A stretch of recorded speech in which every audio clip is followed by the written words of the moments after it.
I'm going to take a few minutes to show you a simple way to make sure that you are engaging with the people that you want to on LinkedIn. Those would be the people that you want to know and also the people that you want to know you.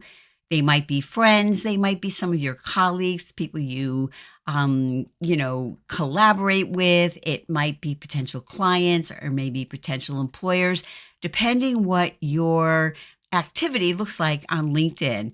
And the way you will do that is to create lists of people.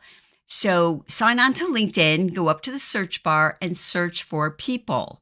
And you will get a screen that looks like this. Has posts. You can look at different times. And then you want to go over and click on the drop down from member and add the people that you want to follow to that.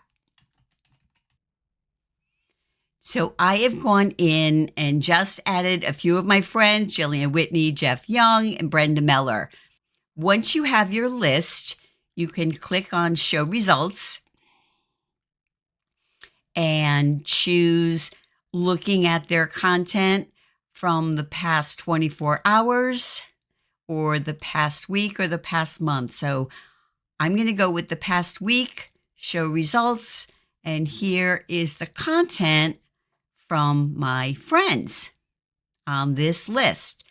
But the key is once you have these lists is you go up, save it someplace, name it and save it. So I have a group called People Lists, and I am going to name it. So this is going to be my demonstration list. And I'm going to save it. I have several lists of friends, colleagues, people that I want to get to know, potential clients that I check periodically.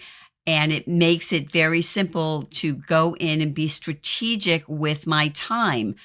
This is a list I also have of top creators. There's only 13 people that you would recognize if you're on LinkedIn regularly. The beauty for me of having these people lists is it allows me to go in and spend a certain amount of time to check in on the people that are a priority for me to see. And then when I have more time, I can go in and scroll around to find new people to meet and connect with. I hope you will find this as valuable as I do.